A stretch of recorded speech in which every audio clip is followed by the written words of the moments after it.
Hello, everyone, and welcome to the inaugural edition of the International Soccer Podcast by Canada Soccer Files. I say podcast, but really we're hoping it works as a video cast and as an audio cast. I'm Kevin. And I'm Connor. Before we begin today, I just want to mention that we have done a preliminary podcast where we talk a little bit about, among other things, both our video and audio formats. But in that preliminary podcast, we talk a little bit about the history of the tournament, the format of the current Euro 2020, the venues, and we do a bit of an introduction on ourselves.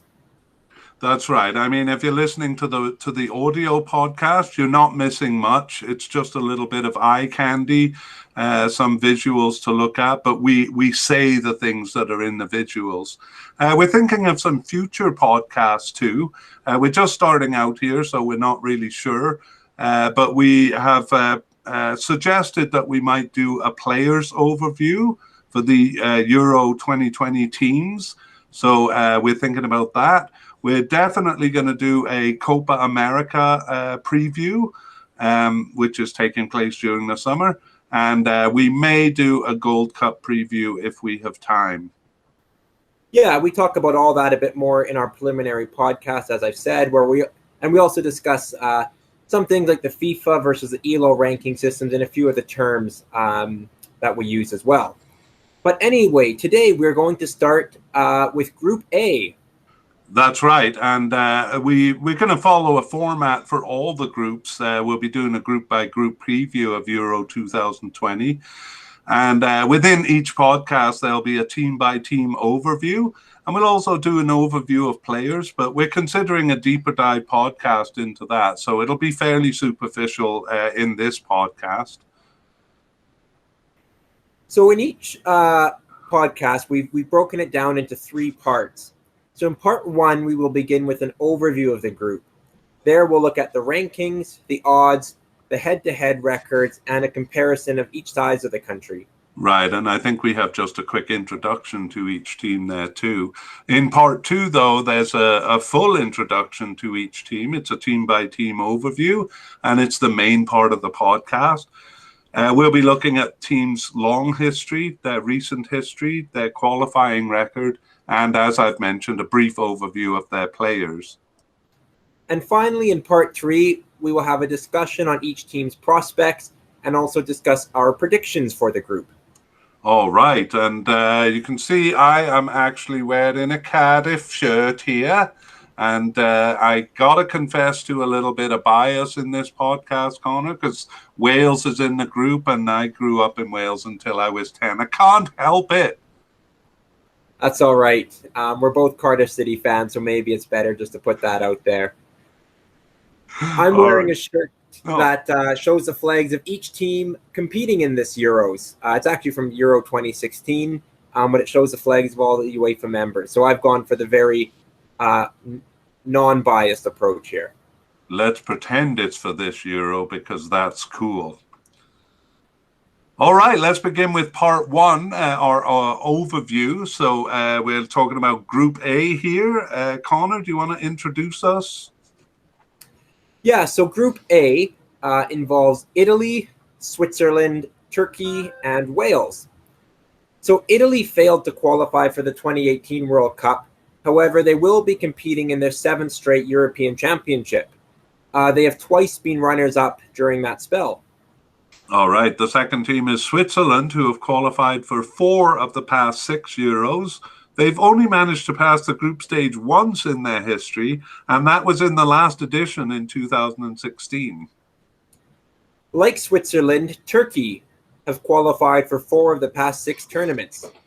Turkey's best performance was reaching the semifinals in 2008, but they failed to make it beyond the group stage last time out.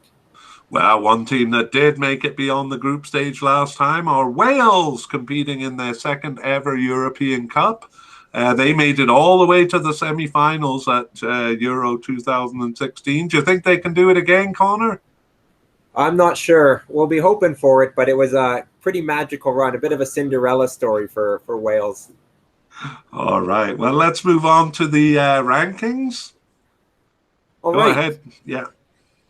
So, as we explained in our preliminary podcast, there are two different ranking systems which we'll be referring to. First, there is the FIFA World Rankings, which are kind of the official system. However, there's also the ELO system. Um, the ELO system is not an official ranking system, but we like it because we found it to be generally a little bit more accurate. So, That's beginning right. with Sorry, I was just going to, let's go and look at the teams then. Great. So Italy are ranked 10th in the world by FIFA and are 6th according to ELO. Since December 2014, Italy have been somewhere in the teens, kind of between 10th and 20th in the FIFA rankings, occasionally break into the top 10 in ELO. Switzerland are ranked 16th by both systems. They were 5th in FIFA rankings in June 2017, though they never broke the top 10 in ELO. 10 years ago, they were down in 29th and 28th, respectively. So where they are now at 16th is kind of a bit of their 10-year historical average. Right. Actually, in December 1998, they were 83rd. The FIFA ranking system underwent some change in 2006, and they actually may have gone back and kind of reorganized the teams before 2006. This information I have was written at that time, but wow, 83rd. Yeah, way down there. They've risen obviously quite a bit since then. Moving on to Turkey, they're ranked 33rd by FIFA and 32nd in ELO, so they're very similar in both systems. Like Switzerland, they're sitting somewhere near their 10-year historical average. Turkey were as high as 18th and 17th in June 2016, just 1 year after they were 57th in FIFA and 40th, according to ELO. Right. In December 2002, they were 5th. Good Lord, they've never come back to that. Why would that be, Connor? Yeah, that was right after they made it to the semifinals of the 2002 FIFA World Cup. So I guess you could make the argument they were one of the top 4 teams in the world at that time. Yeah. Finally, Wales, they are ranked 18th by both systems. This is 2 places back of Switzerland, but 15 spots ahead of Turkey. Wales reached the heights of 12th and 26th, respectively, after Euro 2016 when they went on that great run, as you mentioned. But a decade ago, they were down in 114th in FIFA and 78th, according to ELO. Wow, that's pretty low. I tend to look at the longer history, and I go back to 1995, and they've never been as low as 114th. Wow. But wait, Connor, I see that they're 18th in the FIFA and ELO rankings. That's ahead of Turkey, but they're in pot 4. What's going on?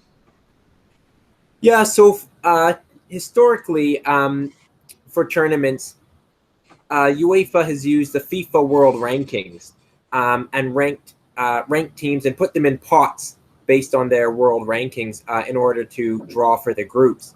However, they've done something a little bit different this time out, and they've ranked teams according to their performance in qualifying, so based on how many points they accumulated. So during qualification, Turkey had a better record than Wales. So even though Wales are ranked higher than Turkey in the world rankings, Turkey were the pot 3 team, and Wales got placed into pot 4. All right. Well, that's a new thing, Connor. What do you think of it? Do you like it better than being based on UEFA rankings or FIFA rankings? I do like that it's merit-based, being based on the qualification record. So it encourages teams to take that qualification seriously. However, it can produce some unusual results too. So for this tournament, for example, Ukraine ended up in pot 1, which was a higher pot than both France and Portugal. Portugal were in pot 3, even though they're the defending champions. So overall, I kind of see some pros and cons doing it this way. What do you think? Yeah, I like what you say there. It makes teams take the qualification more seriously, and it's merit based. But we've always we've complained recently that the FIFA rankings are based on kind of short-term success, and it leads to some. That's why we like ELO rankings better, because it leads to some crazy situations like you mentioned. I mean, Group F in the Euro Cup is just crazy, and I'm not sure it's for the better. Yeah, definitely pros and cons with both systems. There tends to be a group of death in every tournament, as there is here, no matter what sort of ranking system is used. Yeah, let's move on to talking about the odds for each team here. Yeah, so Italy are favorites to win the group. Switzerland and Turkey are have similar odds, kind of in second and third in the group. Quite similar, actually. Switzerland may be giving a slight edge. And then Wales are somewhat back in fourth. So these are the odds to win the group outright. So again, Italy favorites, Switzerland and Turkey kind of very level, but a little bit behind, and then Wales behind that. Interestingly, though, the odds for each team to win the group are relatively close. There's certainly other groups in this tournament where there's a huge spread in the odds, but I think it points to this group being competitive. What do you think? Yeah, I mean, these odds kind of follow the pot placement rather than the FIFA rankings. So I would tend to go with the rankings as a better measure than the pot placement. So I think this will lead to some interesting discussion at the end, because I'm not really sure Wales are the weakest team here. Right. I may be biased, though. Let's move to the next section. We're going to take a quick look at the head-to-head rankings here. So we can see that Italy has a better record than all of the other teams. In fact, Turkey has never beaten them, and Wales has only beaten them once. But Switzerland, it's actually fairly close. They played in a lot of the final tournaments in the early years of the World Cup, and in fact, Switzerland won the first two, and in 1954. But it's been pretty mixed since then. Having said that, Italy has really only lost to them once in 1994. I mean, after that World Cup, but have tied them a lot. So the two teams tie quite a bit. Not much to say with with Italy and Turkey. And Italy versus Wales, 2004 was the one game that Wales won. But 2004 is the last time they've played any of these teams. An interesting dance among the other three. Switzerland has a better record than Wales. Turkey has a better record than Switzerland. But then Wales has a better record than Turkey. So one of the things I think I'll generalize about this group is that it's very difficult to pin down some of these teams. Switzerland and Wales met in the 2012 Euro Cup qualifying, and they both won at home. But overall, Switzerland has a better record of 3 wins, no ties, and 1 loss. Turkey versus Switzerland. Turkey has a better record, as I said, 4 wins, 2 draws, and 2 losses. They met in 2006 in the World Cup qualifying, and it was a UEFA playoff where they met, and there's a bit of drama there that Switzerland won the first leg at home 2-0, and Turkey won the second leg at home 4-2. So I wonder if some of the Turkish players felt that they had succeeded, but in fact they hadn't. Whatever happened, it was kind of an ill-tempered affair even before the end of the game. And there was a bit of a brawl at the end of the game.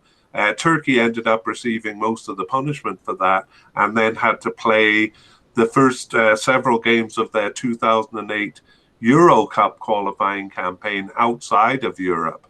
Any guess where they played those games, Connor? Outside of Turkey, I suppose you mean. I'm sorry, yes, outside of Turkey. Yeah. I'll probably guess Germany, just because I don't know, there's a lot of Turks in Germany, and maybe that would be the next closest thing they could get to home advantage. Yeah, well, I'm not sure if that was the reasoning, but you're right. Good guess. Turkey did play their games in Frankfurt, Germany, there, and they felt pretty bitter about that. So a bit of hostility between Switzerland and Turkey. And finally, Wales and Turkey. These are kind of two quirky teams playing each other, and there's evidence of that the last time they played, which was in 1998. I have 1998 Euro Cup qualifying, so I'm not sure if that's 1998 World Cup or 1996 Euro Cup. Either way, they tied in the home leg in Wales, which is a standard result between the two. Then they went to Turkey, and Turkey won 6-4. Wow. Yeah, just an example of kind of the unpredictability of these teams, which we'll talk about a bit later in the podcast. Should we move on to the size and population of the countries, Connor? Yeah. So Italy. Wait, I should point out one more thing, that Italy and Switzerland do play in 2022 World Cup qualifying. That's right. They haven't met yet, but they will meet each other twice over the course of that campaign. Right. Sorry about that. Take it away. Yeah, so I'll start with Italy. So Italy has approximately 60 million people. That makes them the fifth largest country in Europe, ahead of England and Spain, but behind Germany and France. Switzerland, it's a landlocked country with 8.6 million people. It's a mid-sized European country. It's ranked 22nd overall in terms of population, but comes in slightly in the bottom half of in terms of teams that have qualified for this tournament. Unlike the vast majority of Western European countries, Switzerland is not a member of the European Union. Next, Turkey has 84 million inhabitants, making it the second largest country in Europe, behind only Russia. So although both those countries have parts of their population living in Asia, they are UEFA members, so they're included here. That gives Turkey a significant population to draw on. It has 24 million people than Italy does. And then finally, Wales has a little over 3 million people. They are the second smallest country competing in this tournament, ahead only of North Macedonia. They are also the smallest team in the top 40 in the FIFA rankings, and only Uruguay comes really close in size. Yeah, and like Uruguay, or they sometimes punch above their weight, I would have to give Uruguay the title of the ultimate team that punches above their weight. But what do you say with Wales? Yeah, they've done phenomenally well, especially recently. And yeah, given the size, the fact that they've been competitive even with their neighbors, England, is a real attribute to how well they've done. So yeah, just in summary there, Turkey, 84 million people, is the largest country. Italy have 60 million, Switzerland 8.6, and Wales 3. Great. I think that summary was good, and I'm sorry I had already moved on to a little visual for Italy's history at a glance, and we're going to move on to the second part of the podcast now, which is a team-by-team overview, of course, beginning with Italy. Do we have any nicknames for Italy, Connor? Yeah, we do. Italy are known as the Azzurri, which just means the Blues. Even though Italy has no blue on their flag, blue has been the color of the national team going way back. So the Azzurris, I think, a common nickname for the Italian national team. Yes, I've definitely heard them referred to that way. Okay, let's begin the history. Actually, I'll just outline the format we're going to follow. So it kind of has four parts. The first part is just an overview of their participation in tournaments and their major achievements. The second part will look at their World Cup history and a little bit of their qualifying for that too. The third part will be Euro Cup and qualifying. And the last part will just be kind of a summary of the team. So let's begin with the first part, an overview of tournament participation and major achievements. They're a senior team, having entered all World Cups except the first one, from which they withdrew, probably not willing to make that long boat voyage to Uruguay.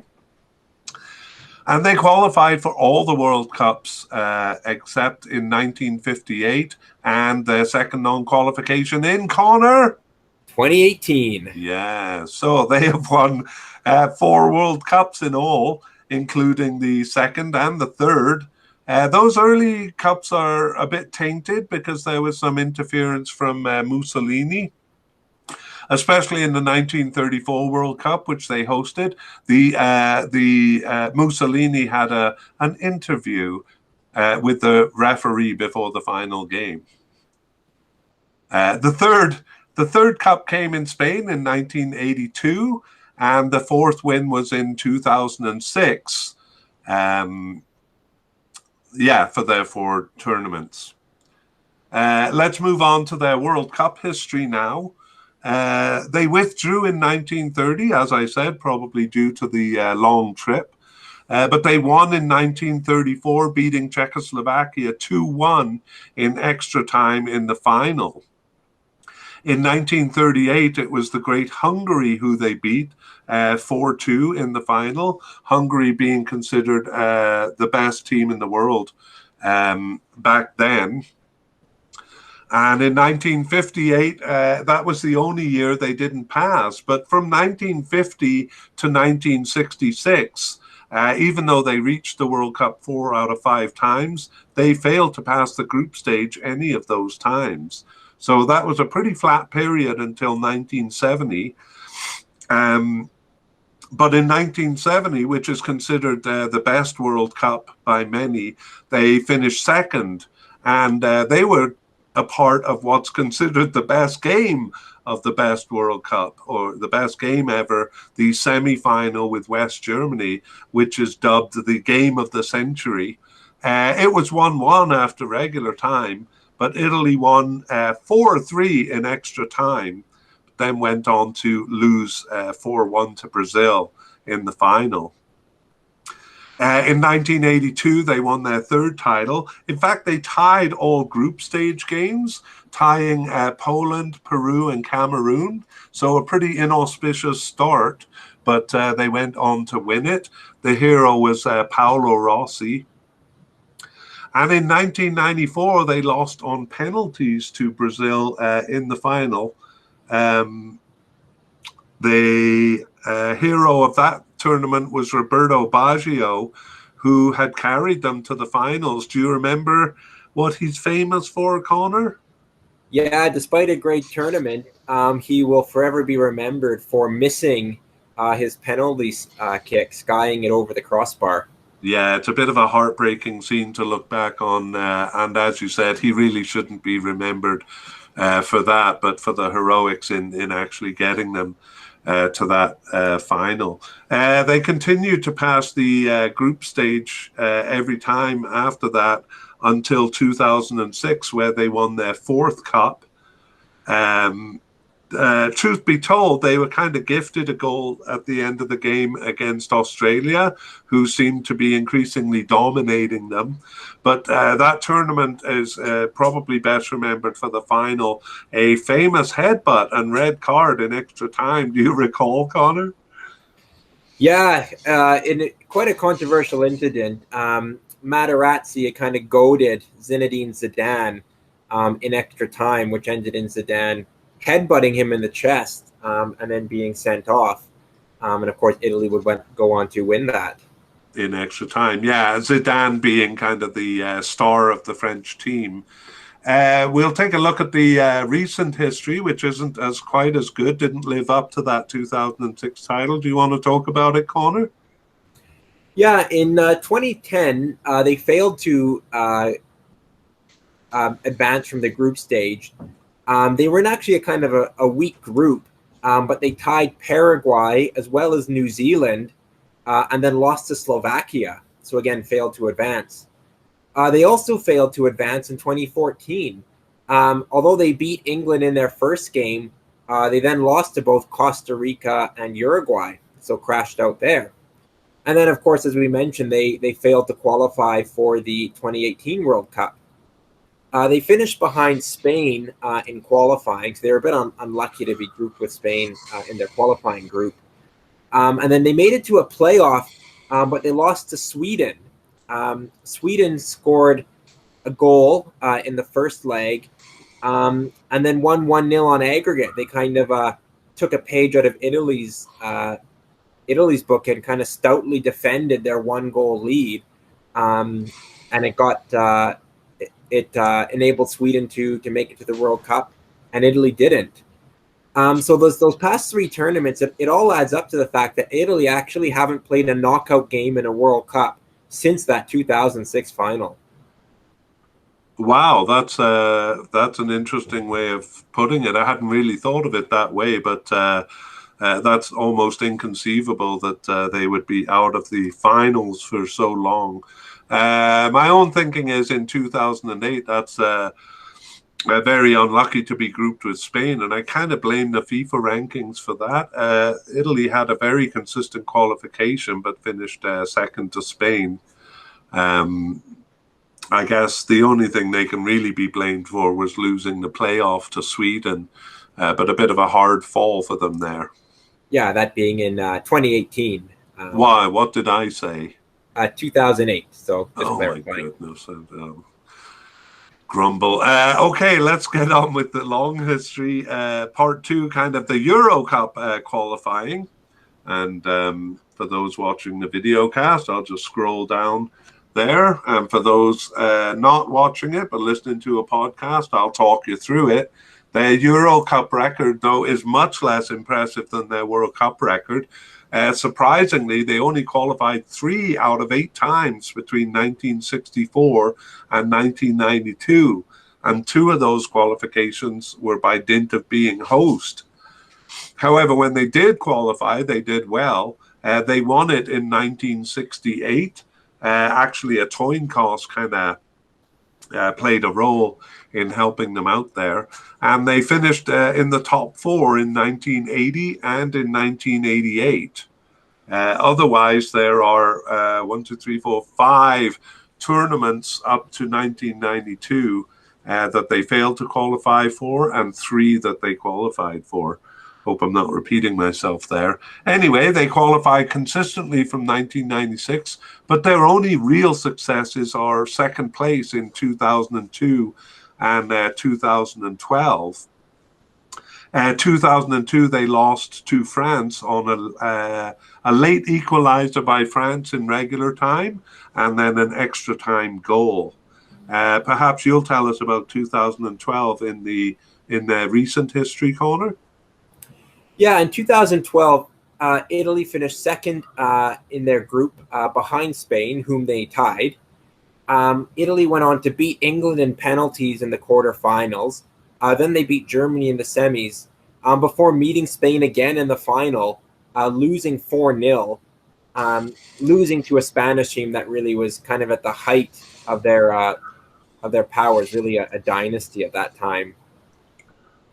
In 2016, Italy beat Belgium and Sweden in the group stage before losing to Ireland, but they'd actually already qualified atop their group.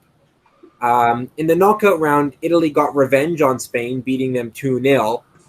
However, they fell to Germany 6-5 in a shootout at the quarterfinal stage. All right, great. So let's just summarize. Italy is especially famous for their tough defense. It's called the Catenaccio style, and there are variations of that style, but it basically involves ideally scoring early and then sitting on the lead and defending it stoutly. Connor said that that's what Sweden did to Italy in the 2018 playoff, pulling a page out of Italy's book. Yeah, that can be seen over and over in their World Cups. And anything to say in summary there, Connor? No, I agree with that. Yeah, they're known for very effective football, winning them 4 World Cups. And And yeah, I think we can maybe argue that their styles changed a little bit, but I think that that tough defensiveness has long been kind of a part of the Italian identity. Yeah. Sorry, I hope I didn't put you on the spot there. We're going to go to talk about their recent history. So, from the time of their non-qualification in 2018, we'll take a look at their qualification in the 2020 Euro qualifying. It's a pretty easy story to tell because they won all games. They won all 10 games, which means 30 points in the group. And the closest team behind them was Finland with 18. So an absolutely crushing win to qualify for this tournament. Right. Do you want to take us through their recent games in the Nations League and things? Yeah. In the inaugural Nations League in 2018-19, they finished second in League A. But they did one better last time out in 2020/2021, where they won their League A group ahead of Netherlands, Poland, and Bosnia. So they have advanced to the four-team kind of final round where they'll play Spain in the semifinal in October 2021. In terms of World Cup 2022 qualifying, which has already gotten underway, they won their first three games over Northern Ireland, Bulgaria, and Lithuania, each of them by a score of 2-0, and they currently stand first in that group. So yeah, Italy come into this tournament in pretty good form, it has to be said. Yeah, that's right. I mean, we looked at three different things there, and they haven't lost a game in any of them. Basically, only 3 draws over. It must be about 25 games there. Yeah, doing very well. Yeah, let's take a look at the players a little bit. As I've said, this is going to be a fairly superficial look, and it'll have to be with the number of players there.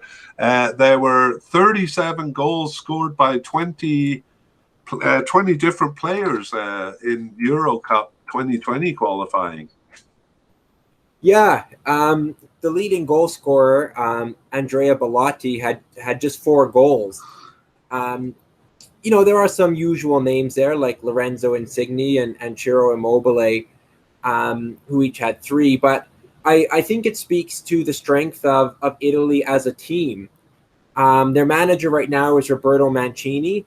He's won 21 of his 30 games in charge. So that's a win rate of 70%, which is the best win rate of his career and really of any recent Italian manager. So yeah, they look a good team. Goals are spread out, which may help them in the long run, and they do seem to be have their strength in the unit rather than one individual star player.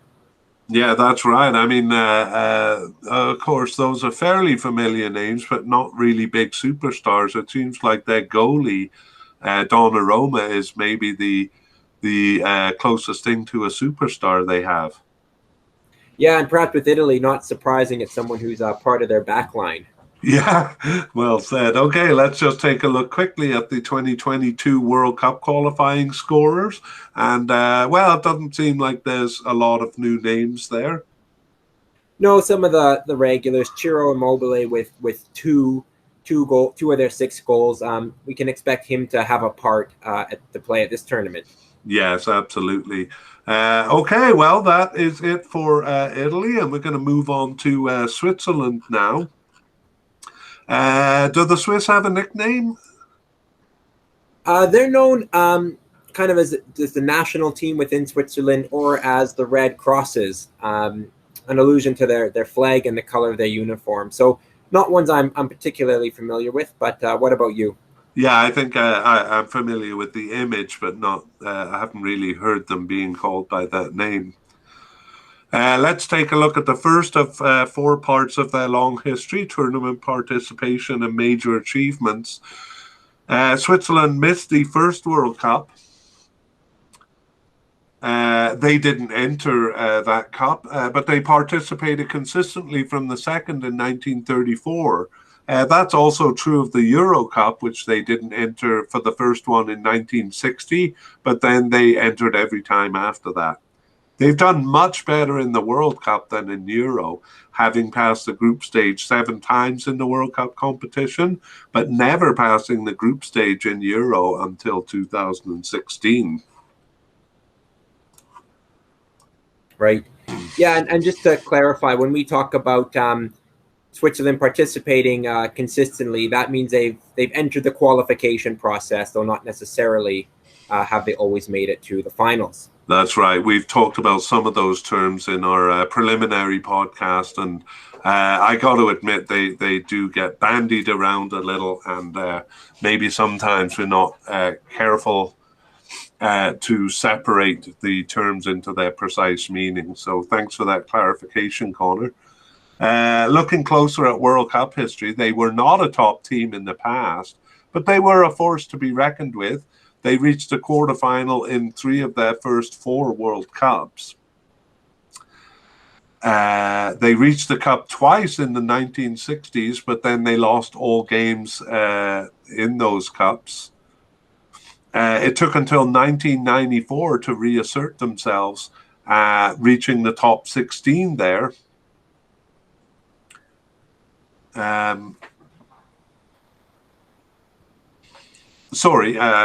From 2006, they have reached the Cup 4 times in a row, making the top 16 twice, though they have been, I would say, blessed with fairly easy groupings, both in qualifying and in the group stages, throughout their recent history. They've reached the last 4 Cups, getting knocked out in the round of 16 in 3 of those. And maybe you can tell us about the more recent ones, Connor? Yeah, so in 2014, qualification for the World Cup, they did top their group in qualifying. At the World Cup, they finished second in their group behind France, but ahead of Ecuador and Honduras, but lost to eventual finalist Argentina in extra time. In 2018, they qualified impressively with 9 wins from their 10 games, and just 1 loss. But that was the same record as Portugal, so they actually finished second in the qualifying group on goal difference. However, they won their playoff over Northern Ireland to advance to the World Cup. In that World Cup, they finished second in their group behind Brazil, who they tied in their opener. But once they made it to the knockout round, they lost 1-0 to Sweden. All right, well, let's move on to Euro Cup. In World Cup, we can see they kind of started well and have done well recently, but they had a long drought in the middle. And that drought is evident in the Euro Cup, except there's no kind of early tournaments in the 1930s and 50s to make the beginning look good. So basically, they qualified. They entered since 1964, but the first time they qualified was in 1996, so a long 30-year drought there. Despite becoming close regularly since, they earned qualification again only in 2004. They made it in 2008, but only by dint of being co-hosts. But it took until 2016 to pass the group stage in the Euro Cup, despite having done it in the World Cup several times before. They were knocked out in the round of 16, and that result is kind of becoming their default finish. Maybe you can tell us a bit more about that. Yeah, I agree with that for sure. So yeah, in 2008, as you mentioned, they were co-host, but they actually finished bottom of their group behind Turkey, who they meet here. They failed to qualify for Euro 2012, but then in Euro 2016, they qualified and they did pass their group stage. They finished behind France in their group, but ahead of Albania and Romania. In the round of 16, they scored a late equalizer against Poland, but then went out in a penalty shootout. Granit Xhaka being the only player to miss from the spot. Right, and we'll see his name when we take a look at the players, because he's their captain, I think, now. Yeah. Anyway, a summary of their long history. Notable is their good fortune in recent groupings, which perhaps inflates their success, especially in recent World Cups. They're often paired with France, and France is actually one of the least consistent top teams in Europe. And they often get a tie against France. Just to argue my point, Greece and Latvia were the main competition in 2010. It was Iceland and Slovenia in 2014, and Portugal and Hungary in 2018. Hungary, who lost to Andorra.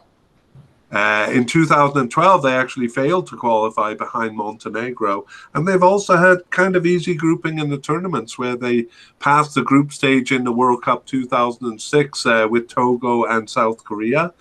They were with Honduras in 2014. And in the last Euro Cup, Albania and Romania. What do you think, Connor? Am I making too much of it? No, I would agree with you based on those stats. I think what's helped Switzerland is they may have an easy group, but then they win the group and do well. So then they keep their high seeding, which has allowed them to avoid a lot of the top teams in Europe by virtue of their high seeding. Then they get an easier group and they win it. So it's been a bit self-reinforcing. So they've been consistent and they've got the job done. But you're right, they haven't always been placed in the hardest groups in qualifying or in the tournaments. Right. Well put. Okay, let's take a look at the Euro 2020 qualifying. And not such an easy group here, to be honest. They were with Denmark. Denmark bested them, in fact, winning, or I should take it from Switzerland's point of view. They lost to Denmark at home. They lost to Denmark away and tied them at home. They also suffered a tie in Ireland. But otherwise, they were more consistent than Denmark, Georgia and Gibraltar being the other teams in the group. And they finished first, just 1 point ahead. Do you have any comments on that, or do you want to go to their recent games? Yeah, just briefly. Although they did finish the group, the top two teams qualified. So I guess it didn't have a make a huge difference at the end. But yeah, for them, they will be satisfied to have won the group going into the tournament. That's right. Okay, now we'll take a look at their recent matches. This used to be a list of their recent friendlies, but now we have the Nations League, which makes it a bit more interesting.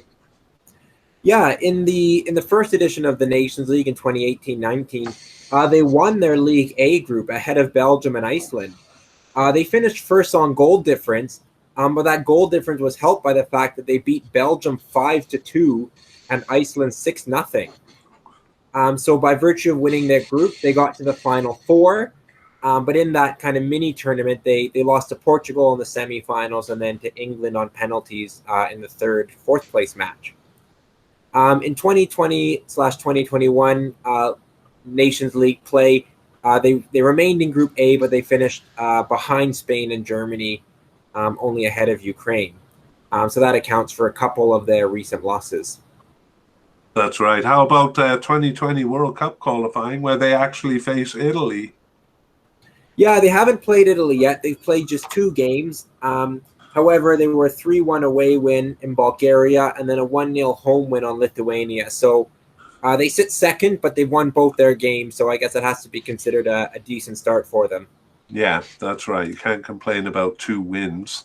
Let's take a look at their scorers in the 2020 Euro Cup qualifying. I should say that, or I'll put it to you, Connor. I had that labeled as the 2021 Euro Cup because, after all, it's 2021. Yeah, despite that, they are keeping the name as Euro 2020 as originally planned, which maybe as we look back in history in years to come, it will be easier seeing the even number there. I think it's similar with the Olympic Games in Tokyo. They're keeping the 2020 name despite the postponement by 12 months due to COVID-19. Right. So, yeah. Well, go ahead. Yeah, just a bit of trivia. Some people, I think, are choosing to call it what they want, but officially it's still Euro 2020. Yeah, I think a lot of it is really the branding. I mean, they branded it as Euro 2020, and that's what all the posters say and stuff like that. So I think they're just sticking with it. But I think it'll be a great trivia question 30 years down the road. Yeah, When you did the make some good points. 2020 Euro take place? Sorry, we're overlapping each other a bit. But anyway, let's look at the scorers there. So I'm not that familiar with the name at the top, Cedric Itten. He got 3 of their 19 goals. And I recognize a few of the names there, but some of them have been with the team for a long time. But the 2 at the top, I'm not that familiar with. Yeah, Cedric Itten, he plays for Rangers in Scotland. He was their leading goal scorer with 3 goals. And then Dennis Zakaria and Granit Xhaka were the only other players to score twice. They did have, looks like 15 different goal scorers. So like Italy, very well-rounded. They got a few goals from everywhere. And I think that team ethos will help them in the tournament. Their manager, Vladimir Petkovic, he's been their manager since 2014, so for quite some time. And he's turned them into a side that frequently qualifies for major tournaments and frequently advances past the group stage. So they have become a difficult team to play against. Well, my motto, Connor, is that you're a pretty good soccer fan when you know who the players, when you know the players who are on the field. But you're a real soccer fan when you know the players that are not on the field. And I've tried to focus some of these documents I've created, the files I've created, because I'm always interested who's not there. And I can think of a couple of names that I kind of expected to see, but didn't. Shall I mention them, or do you have any that you're thinking of? No, I'll let you go for it. Oh, okay. Well, in defense, Stefan Lichtensteiner seems to be retired, I think. He actually had heart surgery a few years ago and played after that. Sorry, I'm going too deep. Blairam Zemaili, Valon Barami, Johan Giroud, and Josip Durmic, all missing there. I wonder if this is a bit of a turnover year for them. Yeah, I think it may be. All the players you mentioned have been stalwarts for the Swiss team, and I think mostly retirements. They're a bit of an aging team. Even some of the players, Granit Xhaka, Xherdan Shaqiri, they've been around for a little while. So yeah, we'll see how they do. The challenge, of course, for a team like Switzerland is to bring in the next generation to keep them at the level that they've been at over the last kind of 6 to 8 years. Yeah, despite the number of scorers there, I'm a bit concerned for Switzerland in terms of where they're going to get their goals. We'll just take a quick look at their scorers in 2022 World Cup qualifying. And any comments there, Connor? No, 4 goals from 4 different goal scorers. That's kind of what we've seen in World Cup qualifying. No prolific goal scorers, but that said, maybe it'll be a benefit that they do have a number of players who can pop up with a goal. Yeah, I mean, they don't seem to be suffering too much by it. 3 goals in Bulgaria is pretty good, so we'll have to wait and see. Perhaps someone will emerge. We'd better move on to our third team, which is Turkey. We're going to first look at their tournament participation and major achievements. So their first involvement with the World Cup was in 1934, but they withdrew then and didn't complete a participation in a cup until 1954. They withdrew in 1950 and they also withdrew in 1958. They participated, though, consistently since 1962. And they were also part of the first Euro Cup in 1960 and have entered consistently since then. Their biggest achievement was the 2002 World Cup, where seemingly out of nowhere they came in 3rd place. It's not going to seem it's not that much out of nowhere, because when we look at their Euro Cup record, we'll see they were getting better in Euro Cup. But their best result in the Euro Cup was the semi-finals in 2008. Looking more closely then at their World Cup history, their first appearance at the finals in 1954 came by qualifying over Spain, having exchanged home wins and tying a playoff. A drawing of lots was used to decide the winner, and they won it. There they lost to West Germany, but they did beat South Korea 7-0. Grrr. They did not play group winner Hungary, and they came third in the group stage to fall at the group stage. They came third in the group. A long absence from the final followed, and really they were a weak team for most of that absence, always finishing in the bottom half of the table until they stormed back onto the scene, not only qualifying in 2002, but going all the way to third place. A UEFA playoff in the following campaign was their next closest attempt, but we've talked about that. There they lost to Switzerland, and they've returned to third and fourth place finishes in World Cup qualifying since. Maybe you can flesh out a couple of the recent tournaments. Yeah, in 2014 qualification, they were fourth of 6 teams, finishing behind Netherlands, Romania, and Hungary. And in 2018, again, they were fourth of 6, behind surprise group winners Iceland, but also behind Croatia and Ukraine. So really what I can say kind of about Turkey is that they finished behind the teams that they should have, been competitive with. Really, they finished ahead only of much weaker teams in the groups. The best 4 or 6 third place finishers moved on to qualify for this tournament, but Turkey had the 5th best record and missed out on goal difference. Sorry, I should have clarified that being for the 2018 World Cup. Right. Yeah. So we're going to portray them as a bit of an unpredictable team. And let's take a look at their Euro Cup record in more detail. Actually, their success in the 2002 World Cup was less of a surprise in light of their Euro record. They were weak from the beginning of the competition in 1960. They did enter in 1960, but they have never qualified. And really 1980 was their only competitive campaign. 1996, though, was their first qualification. They qualified over Sweden, but behind Switzerland. However, they lost all the games in the group stage. However, then in 2000, they went on to reach the quarterfinals, which kind of foreshadowed their success in the following World Cup, and led by their beloved Hakan Şükür, kind of a very famous name in Turkish soccer, who's maybe the man behind this period of success. Unlike World Cups, though, they've continued to come close to qualifying, having reached at least the UEFA playoff every time since 1996.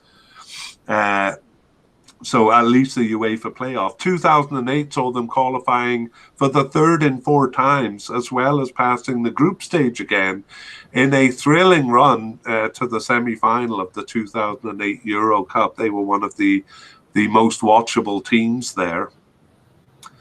They failed at the playoff stage in 2012, and maybe you can take it from there, Connor.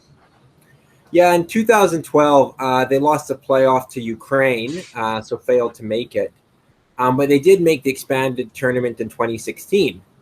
They qualified third in their group, behind Czech Republic and Iceland, but surprisingly ahead of the Netherlands.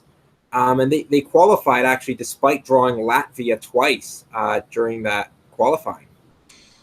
Most third-place teams were required to go into a playoff, but Turkey qualified automatically for Euro 2016 by virtue of having the best record of all third-place teams. So they didn't need to play a playoff, which had cost them a spot in 2012. Sorry, go ahead. In the 2016 tournament, once they were there, they lost their opening games to Croatia and Spain. They recovered to beat the Czech Republic, but it wasn't enough for them to advance. Okay. Well, any closing comments on Turkey? No, nothing for me. Okay, well, I'll take it away again. I fear I put you on the spot there.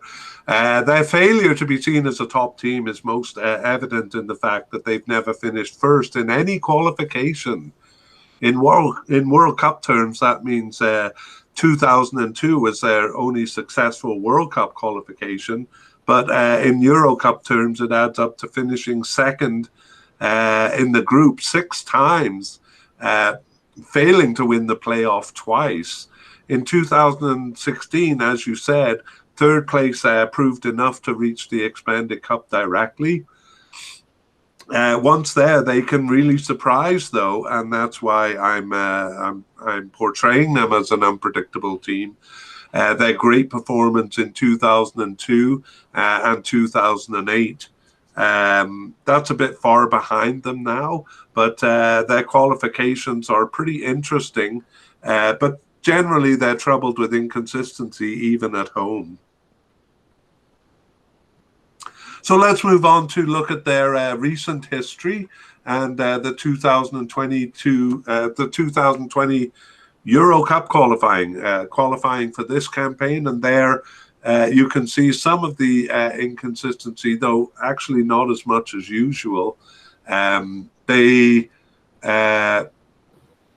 beat France in their first meeting and then tied them in their second meeting. So they got the better of France, although they finished second behind them in the group.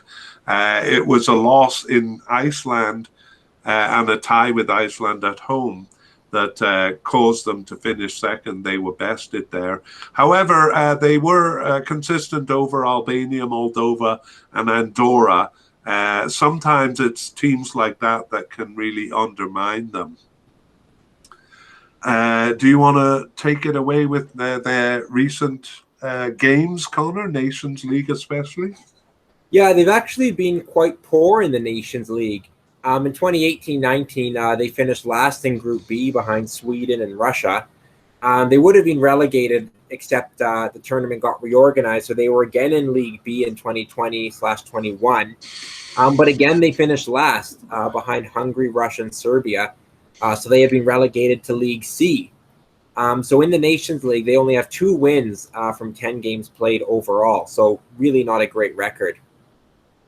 Wow, League C, that doesn't look good. No, you're getting into some of the weaker teams in Europe for sure.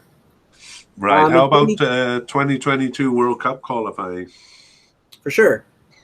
They've got off to a pretty decent start. They beat the Netherlands 4-2 in their opening game, and then impressively won 3-0 away in Norway.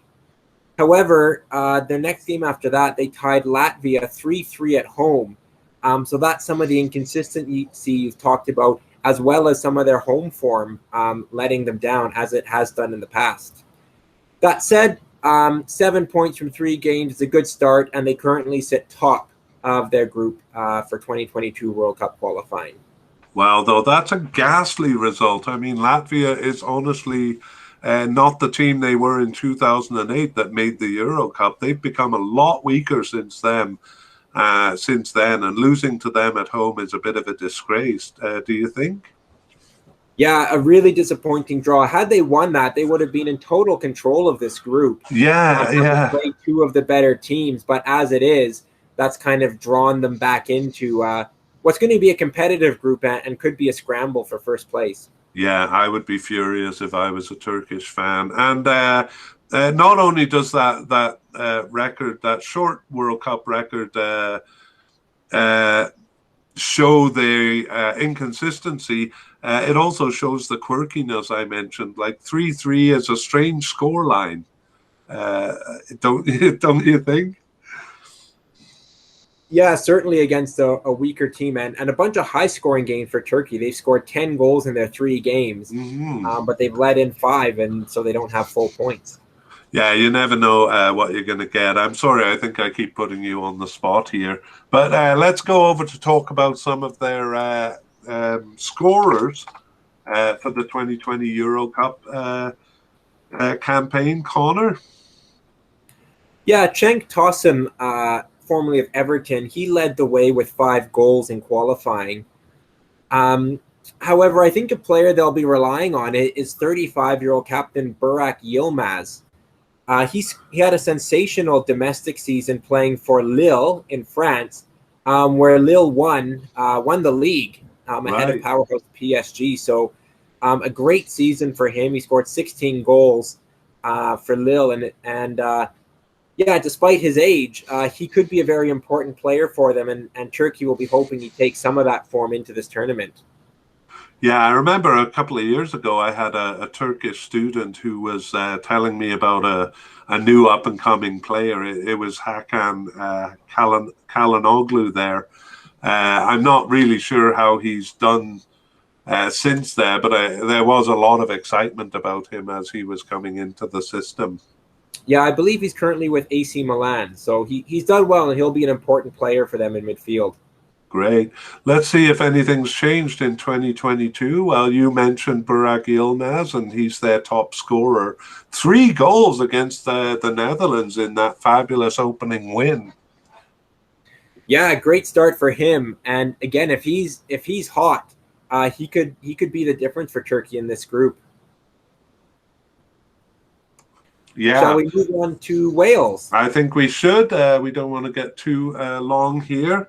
And my beloved Wales, I'll apologize in advance for any bias in this section here.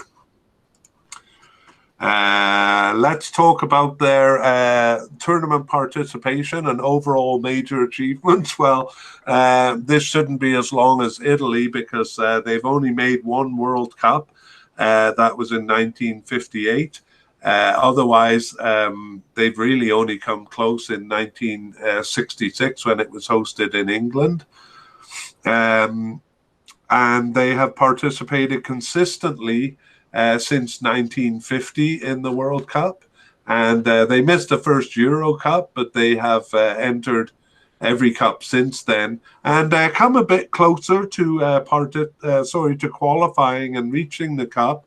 But even though their record is a bit better there, they only reached the cup in 2016 for the first time.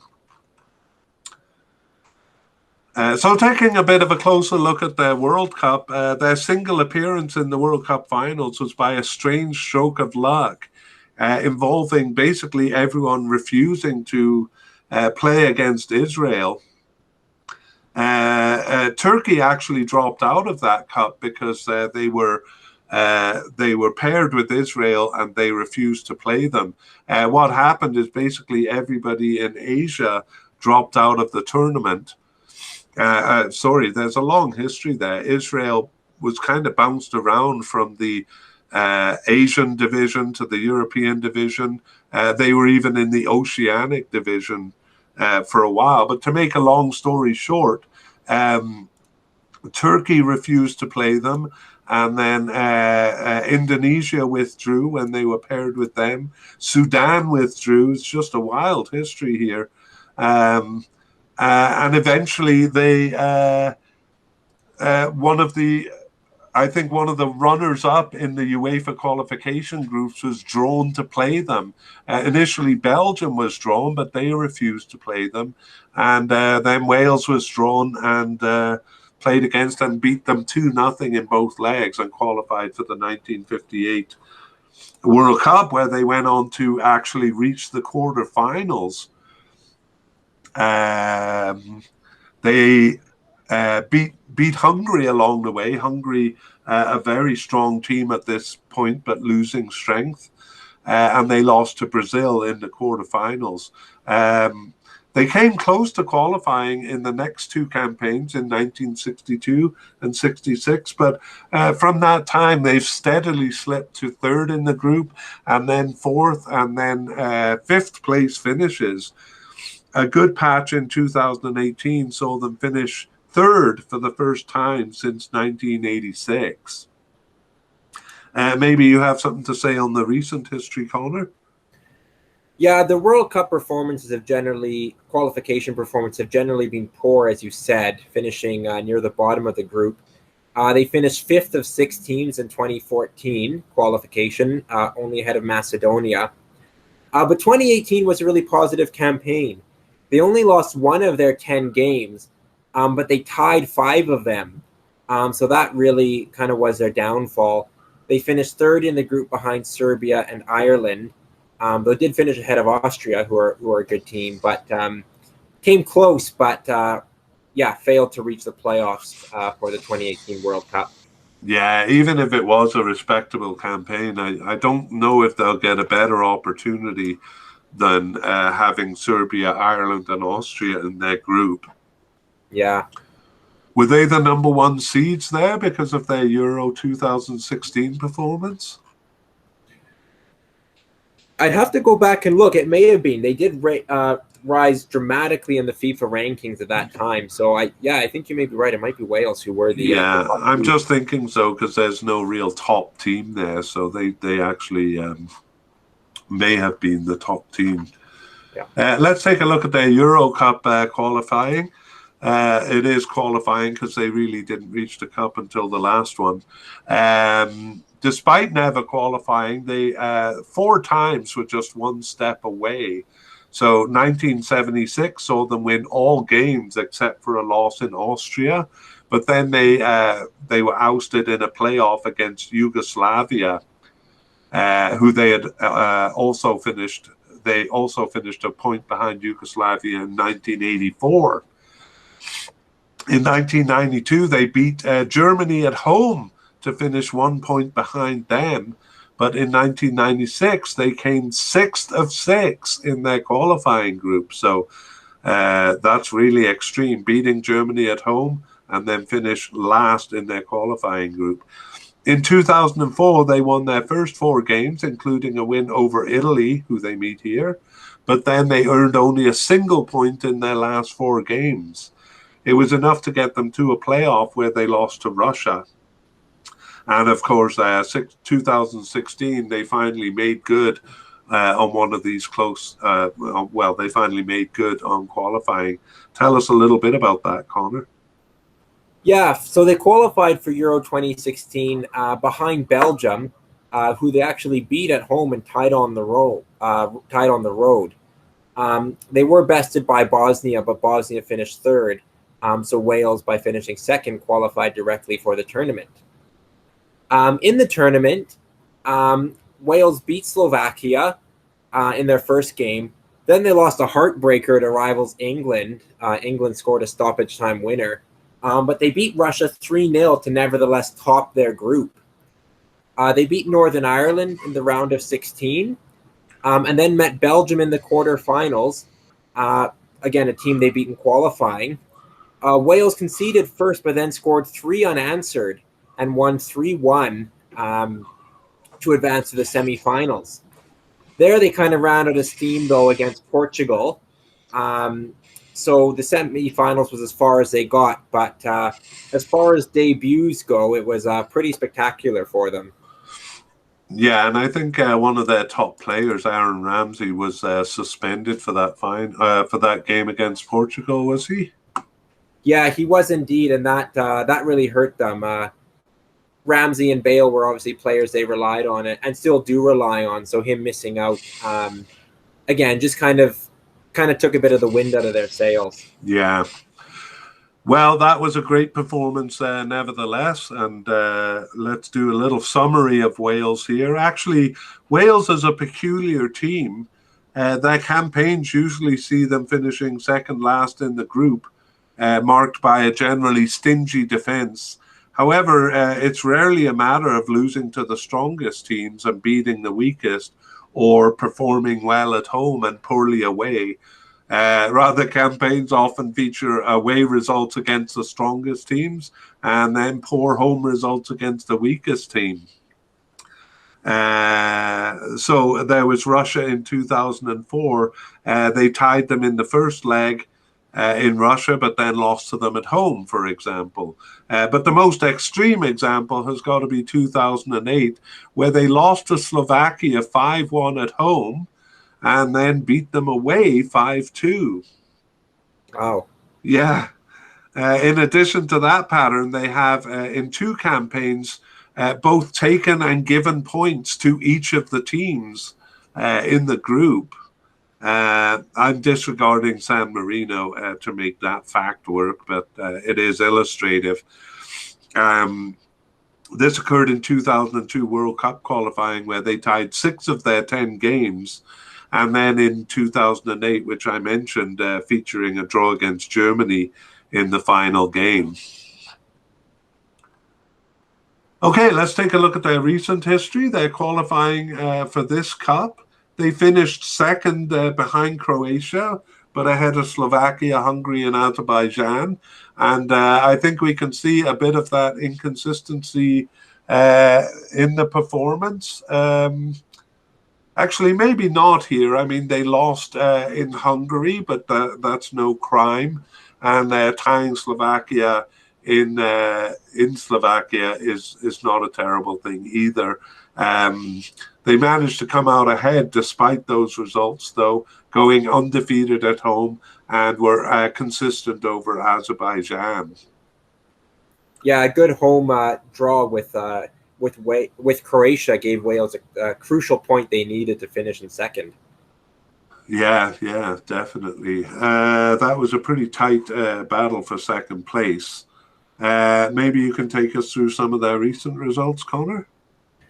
Yeah, in the most recent Nations League in 2020/2021, they topped their group in League B ahead of Finland, Ireland, and Bulgaria with a record of 5 wins and only 1 draw, which was away to Ireland. So that was good enough to see them promoted to League A. So they'll be taking on Europe's elite when the Nations League resumes.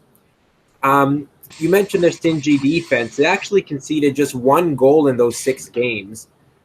They only scored 7, but with a defense like that, you obviously don't need to score a lot of goals to pick up results. Okay. Should we move on to the 2020 World Cup? Yeah, so in 2022 World Cup qualifying, they lost their first game away to Belgium 3-1. Not really a surprise. But then they beat Czech Republic at home 1-0. So that could be a very crucial result for them, because presuming Belgium wins the group, Wales and Czech Republic are the next 2 most likely teams to be competing for second. So they have 3 points from 2 games. It sees them sitting in 3rd out of 5th, but with a game in hand on some of the teams above them. Yeah, and they probably played their toughest game there against Belgium. So that's looking like it has potential. Let's take a look at the scorers for the 2020 World Cup. Sorry, the screen is jumping around a bit on me here. But Kiefer Moore was their top scorer, but he is tied with Bale and Ramsey, who are the names we expect to see here. You want to talk about them? Yeah. Yeah, Bale and Ramsey, even though they're both into their 30s, continue to be important players for Wales. Kiefer Moore is coming off a really strong domestic season. He scored 20 league goals for Cardiff. He has 5 goals in just 15 appearances for Wales. So not a bad scoring record for them. He's kind of emerged a little bit late in his career. He's already 28 years old, but he's played well for Wales when given the opportunity. Great, and there are a couple of familiar names, even if they're more from last year's Premier League than this year's. But Daniel James, David Brooks, and Harry Wilson, all pretty familiar from last year. Yeah. Each of those players chipped in with 1 goal. But yeah, like we said, Wales don't score a lot, but they do have a very tough defense. They're a tough nut to crack. And that's probably the real strength of this current team. Great. Well, not a lot to add in their 2022 World Cup scorers. They just have 2 goals, one by Harry Wilson and one by Daniel James. Yeah. Okay. So just before we move on, one interesting thing is that Ryan Giggs, who has been leading Wales, will not lead them into Euro 2022. He has been asked to step down due to kind of some personal issues. So Robert Page Giggs' assistant, will be taking over for the tournament. Right, and I can't believe we didn't mention that. And it leads us nicely into our prospects. Maybe I'll ask you right off the bat if you think that affects Wales, if that affects Wales quite a bit, Connor? I think it could a little bit. Wales had a very good run under Chris Coleman leading into the last World Cup, and they kind of continue that, in the last Euros. They kind of continue that under Giggs. Their form has kind of ebbed and flowed with different managers over the years. So I think Giggs, he's a pretty influential character, a big name in Welsh soccer. So I think it will be difficult. Giggs led them through most of qualifying, so to not have him there will be a change for the players and something they'll have to adapt to. Yeah, I'm miserable to say too that, as you said, Bale and Ramsey are both in their 30s now. They might have a bit of a swan song here, but this may be their last tournament. This may be their last tournament for Wales. Let's hope they make the best of it. Yeah. Do you give them much chance of passing the group stage? Certainly, reaching the semi-finals again seems a bit out of the question. Yeah, I think this will be a very competitive group. I mean, the world rankings themselves suggest that. I do think Italy, will likely win this group. Probably not winning all their games because Turkey and Wales can throw up very unpredictable results and are capable of taking points off the best teams. Switzerland, too, have been competitive with the best. But I do see Italy winning the group. But I see a very tight race for second place. I think Switzerland, Turkey, and Wales are all pretty even teams. So, yeah, difficult to call. I probably give Switzerland the edge just because they've been a good tournament team over recent years and have a recent record of qualifying from the group stage. But I really see second place could go any way. How do you see this group, Kevin? Yeah, I don't think Italy will be subject to. I see Italy as being a lot more consistent right now. Well, their record shows it. I think when they failed to pass the group stage in, 2010 and 2014. They were maybe looking too far ahead and thinking about what they were going to do in the quarterfinals and semi-finals. I don't think they'll be doing that here and taking it for granted. This is a tough group and they'll have to put all of their effort right from the beginning. Over the course of doing this podcast here, I've kind of come to feel that Turkey is the weak team here, especially dropping down to Nations League C.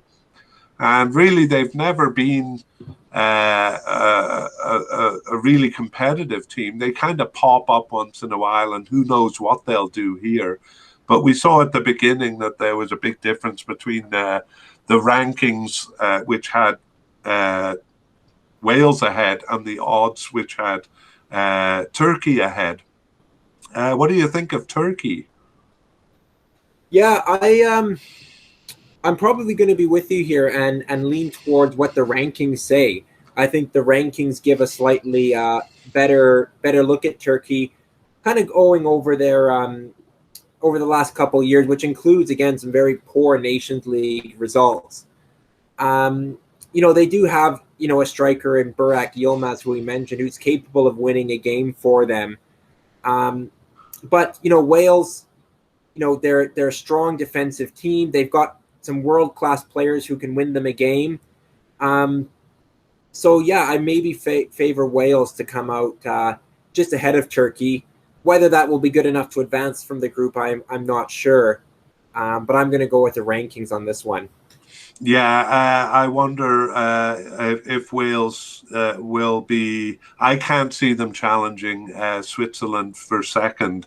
I rather think that it's more likely that Switzerland would challenge Italy for first. But maybe both of those are a bit unlikely. But give it to me straight, Connor. What is your prediction for this? In this group, I'm going to go Italy first, Switzerland second, and then I'm going to go Wales ahead of Turkey. All right. Do you right. agree? No, I don't. Wales is going to win, and that's all I have to say. No, You were unbiased for so long. it's just been sitting inside of me waiting to come out. No, realistically, I think it's going to be Italy, Switzerland, Wales, and Turkey also. And hopefully that performance by Wales will be good enough for a third place advancement. I'd be very happy with that. Yeah, I do think this will be a competitive group. I don't think this will be straightforward for anybody. I think we'll see, a couple draws, couple teams take, perhaps getting some surprising points off each other. I like this group. It's one I'm quite interested to follow, not just because of Wales, because I do think it will be a very competitive group. Me too. I mean, we have kind of agreed on our prediction here, but I also feel Turkey and Wales can pull something out of their pocket and really upset things here. So, I'm not that confident in my prediction there because something could happen, Yeah. Anyway, Connor, it's been great doing Group A with you, and let us meet again when we do Group B. Yeah, we'll sign off for now. Thanks a lot, Kevin. I'll see you next time. You betcha, Connor. Thank you too.